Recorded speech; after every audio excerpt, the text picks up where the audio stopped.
찬송가 284장입니다.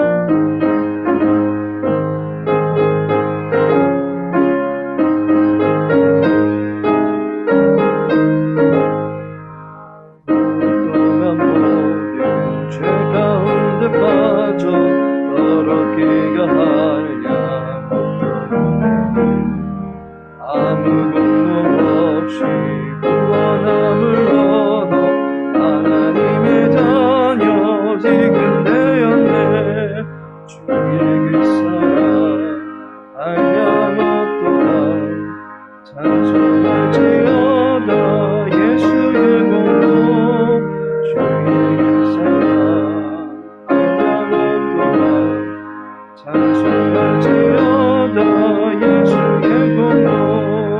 주의 보혈로서 정결하게 씻겨 죄악에서 떠나 너희들 세상 근심들은 한 것 없어지니 하나님의 빛이 영화롭도다. 주의 사랑 한량없도다. 찬송할지어다 예수의 공로. 주의 사랑 한량없도다. 찬송할지어다 예수의 공로. 주의 깊은 잠과 내 세상의 꿈을 어서 깨어나라 나의 주. 은혜 받은 날과 구원 얻을 때가 지금 온 세상에 선포되었네.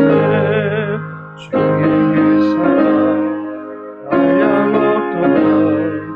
찬송할지어다 예수의 공로. 주의 그 사랑 한량없도다. 찬송할지어다 예수의 공로. 열왕기상 16장입니다.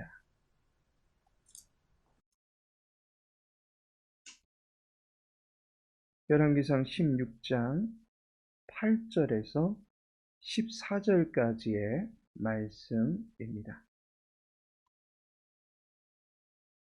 열왕기상 16장 8절에서 14절까지 함께 읽겠습니다.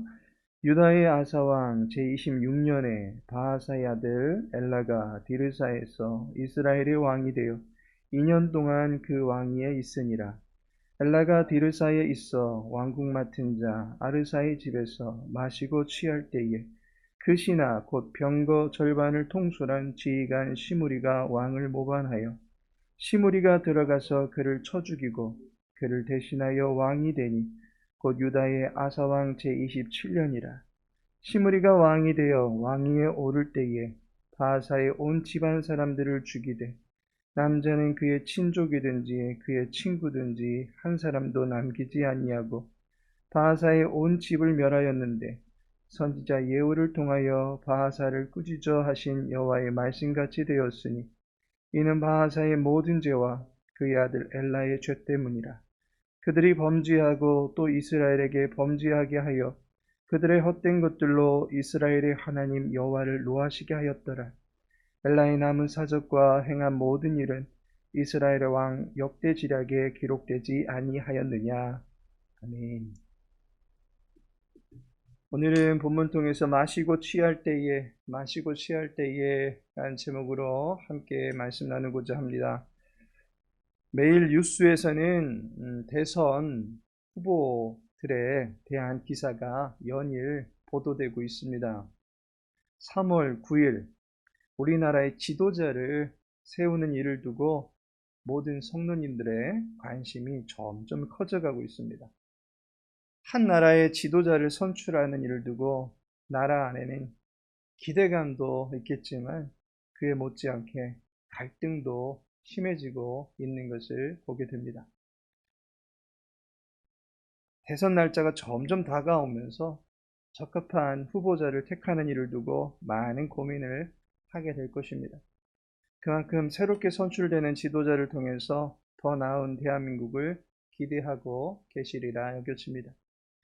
코로나로 인하여 추락해버린 민생의 생존과 행복, 그리고 한반도의 평화와 안전을 위해서 함께 기도해야 될 때입니다. 그리고 이에 대한 심각성을 인식하고 국민의 대표가 되어 힘써 일해줄 수 있는 지도자와 또 함께하는 일꾼이 필요한 시대입니다. 이스라엘의 지도자는 유다 나라의 왕보다 자주, 그러면서 매우 불안정하게 교체가 된다라고 하는 것을 열왕기상 15장 마지막 부분에 들어가서 소개해드린 바가 있습니다.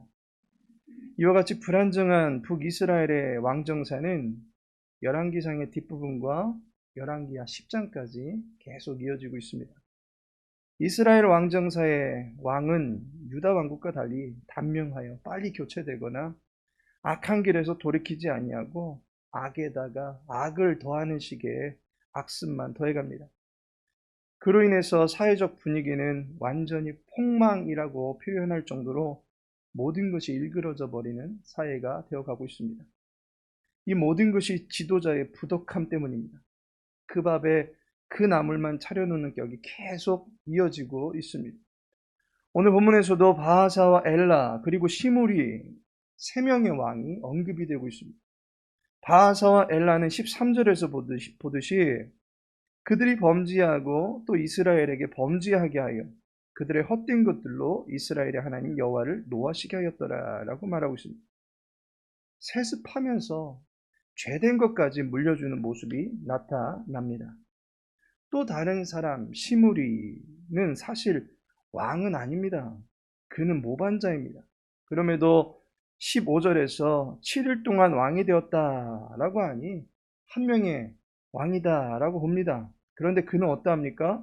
11절에 보니 시므리가 왕이 되어 왕위에 오를 때에 바하사의 온 집안 사람들을 죽이되 남자는 그의 친족이든지 그의 친구든지 한 사람도 남기지 않냐고 라고 말합니다. 피로 얼룩진 왕실을 만들고 나라 안의 모든 상황을 공포 속으로 몰아넣은 왕이 되었던 것입니다. 이스라엘의 왕으로 올라오는 사람들이 하나같이 제대로 된 지도자가 없습니다. 이스라엘 내에는 진정 제대로 된 지도자를 간절히 바라는 상황이 펼쳐지고 있습니다. 이스라엘 내에 필요한 지도자상이 무엇이겠습니까? 그리고 지금을 살아가는 우리들 역시 우리들에게 어떤 지도자가 필요하겠습니까? 지도자가 갖춰야 될 자세를 본문을 통해서 몇 가지 알아볼 수 있습니다. 그 첫 번째가 공동체를 살필 줄 아는 지도자가 필요하다라고 하는 것입니다. 8절을 보시면 엘라가 디르사에서 왕이 되어 2년 동안 그 왕위에 있으니라 라고 말씀합니다. 바하사 왕을 이어서 그의 아들 엘라가 왕이 됩니다. 그의 왕위 재위 기간은 2년입니다. 매우 짧은 시간입니다. 우리나라 같은 경우 대통령 5년제로 정해져 있는데 이마저도 제대로 정사활동을 펼치기에는 매우 짧은 시간이다라고 해서 연임제도 논의되고 있는 것을 보게 됩니다. 새들백 교회의 릭 워렌 목사님께서는 우리나라의 목적 있는 삶이다라고 하는 그 저서로 유명하신 목사님이신데 목회의 영향력은 10년은 있어야 나타난다라고 말씀하신 바가 있습니다. 어느 정도의 시간이 리더십을 발휘하는데 필요하다라고 하는 것입니다. 그런데 엘라는 2년밖에 되지 않았습니다. 제대로 된 통치력이 나타나기 어려운 시간입니다. 그러다 보니 성경 기자는 엘라가 어떤 통치를 했다라고 말하기보다는 어떻게 하다가 모반당했다라고 하는 것으로만 그의 일대기를 정리하고 있습니다. 즉 그의 인생은 죄를 짓다가 모반당했다라는 수준입니다. 그런데 그를 모반한 사람이 누구입니까? 9절 말미에 보니 그 신하 곧 병거 절반을 통솔한 지휘관 시므리가 왕을 모반하여 라고 말합니다. 엘라 왕의 곁에서 왕실 경호를 맡고 있었던 왕의 측근으로부터 모반을 당하게 된 것입니다. 그리고 그 모반을 당하던 시기가 언제입니까? 9절 상반절을 보시면 엘라가 디르사에 있어 왕궁 맡은 자 아르사의 집에서 마시고 취할 때에 라고 말하고 있습니다.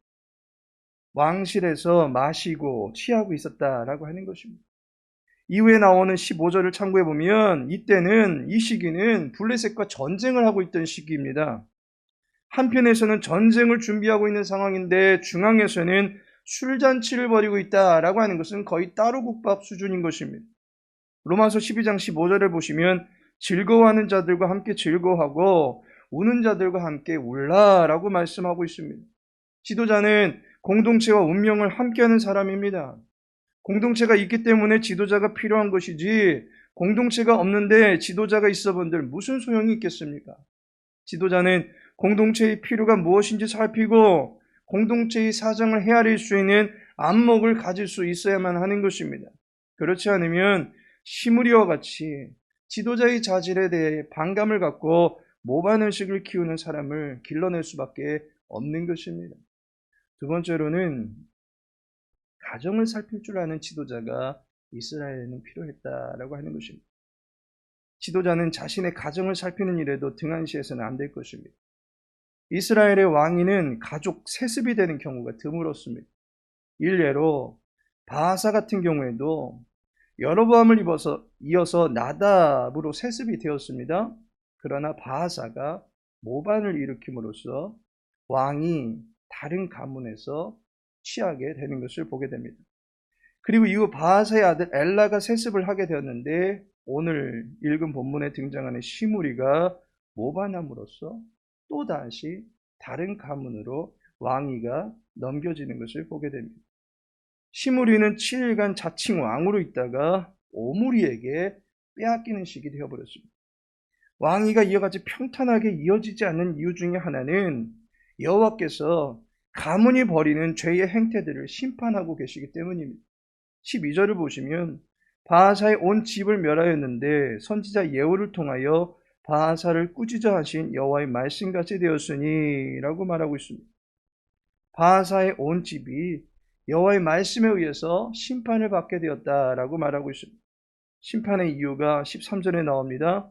이는 바하사의 모든 죄와 그의 아들 엘라의 죄 때문이라 라고 말씀하고 있습니다. 모반을 일으켜서 왕위를 쟁탈한 바하사는 어제 살펴본 말씀과 같이 여로보암의 집을 롤 모델로 삼고서는 여호와의 노를 일으키는 죄를 범하게 됩니다. 그런데 그 모습을 그의 아들 엘라가 그대로 답습함으로써 13절 말미에 보듯이 이스라엘의 하나님 여호와를 노하시게 했더라라고 말씀합니다. 바하사의 잘못된 행태는 나라 안의 백성들뿐만 아니라 그의 가정 안에도 그대로 스며들어 버린 것입니다. 지도자는 자기의 영향력이 가정 안에 가장 먼저 스며든다라고 하는 것을 깨달아야 할 것입니다. 이스라엘 나라의 권세는 여호와께서 주시는 것입니다. 이는 여호와의 거룩함이 이스라엘 내에 드러나기 원하는 것입니다. 따라서 이스라엘의 왕은 거룩하신 여호와의 권세에 힘입어서 먼저는 자기의 가정을 거룩하게 세워가는 일에 힘써야 하는 것입니다. 엘라는 아비로부터 선한 것을 가르침받지 못하고 그대로 악한 것만을 본받아 버리고 말았습니다. 가정 안에 여호와의 은총이 깃들 수 있도록 축복의 제사장으로 서는 일에도 힘써야 하는 것입니다. 하나님께서 사랑하시는 성도 여러분, 예수님께서는 누가 내 형제고 나의 자매인가 라고 하는 것을 이야기할 때 아버지의 뜻대로 행하는 자가 자기의 가족이다 라고 말씀하셨습니다. 그리고 그들을 불쌍히 여기시고 그들을 돌보셨던 것을 보게 됩니다. 그렇다고 육신의 가족은 소외시키신 것이 아닙니다. 십자가에서 돌아가시기 직전에 어머니 마리아를 자기의 가장 사랑하는 제자에게 부탁하시기도 하셨던 만큼 주님은 자신의 가족들 또한 사랑하시고 가정을 향한 의의 책무를 힘써 감당하셨습니다. 그러면서 성령으로 연합되어진 믿음의 공동체를 사랑으로 돌보는 일에 힘쓰셨습니다. 그들이 하나님 나라 백성이고 그들의 형편을 살피며 고치시고 먹이시고 가르치는 일에 힘쓰셨던 것을 보게 됩니다. 지도자는 자신이 속한 공동체를 살피는 일에 눈을 들여야만 하는 것입니다. 교회 목회자는 교회 공동체를 살펴야 합니다. 직장의 오너들은 직원들의 처지를 살펴줄 수 있어야만 합니다. 가정의 부모는 사랑하는 자녀들과 권속들을 살필 수 있어야만 하는 것입니다. 지도자의 위치는 하늘이 주신 권세입니다. 태초 인간에게 주셨던 다스리고 정복하라고 하는 것은 지도자적 위치에 서게 되는 모든 인간의 잠재적 가능성을 보여주는 것입니다. 그 위치에 서게 될 때 우리는 여호와로부터 부여받은 권세에 힘입어서 공동체를 힘써 살펴야 할 것입니다.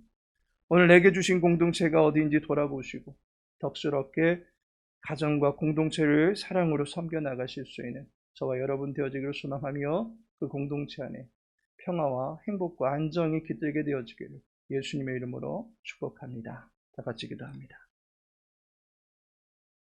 아버지 하나님, 주님을 사랑하여 주님의 권세에 의지하여 기도합니다.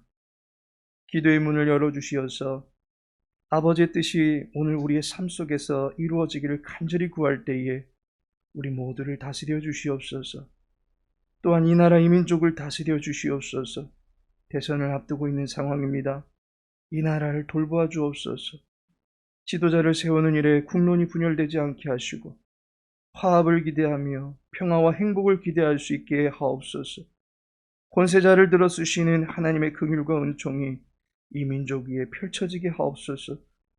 오늘도 삶의 각 처소에서 힘써 수고하게 될 주의 백성들의 삶을 축복하옵소서. 육체의 질곡 가운데 있는 이에게 자유함과 회복이 있게 하옵소서. 바라고 원하는 모든 일들을 주와 함께 이루어가는 오늘날의 삶이 되어지기를 소망하오며 예수님의 이름으로 기도합니다.